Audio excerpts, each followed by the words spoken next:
Смяната дневна и нощна, ритъма, лириката ми и римата ми много мощна, обладаваща, болна, много разрушаваща, тиха, монотонна, но безспорно студена и освежаваща, като моя вокал. Да, много не съм спал. Пак около гробище съм се скитал, обикалял, просто души събирал, бил колекционирал, телата бил горял, никога среда след себе си не бе оставял, само през нощта се бе появял, живо, но умрял, не спал, не ял, без никого до себе си, но пак оцелял, без значение до какви неща опрял.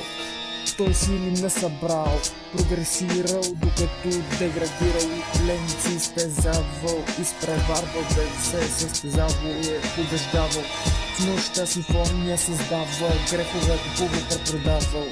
Дотук натрупал, лутал, се огубил се, ама до сега никога не се е загуби. Всеки, който бе видял на промяната му, се очудил лека, белязаният ми вид, да. От римата му обаче ще бъдеш разбит, лирически, физически, игра си с тебе солистически, под веществата синтетически. Тук свършва моят текст и твоето семейство ще е next.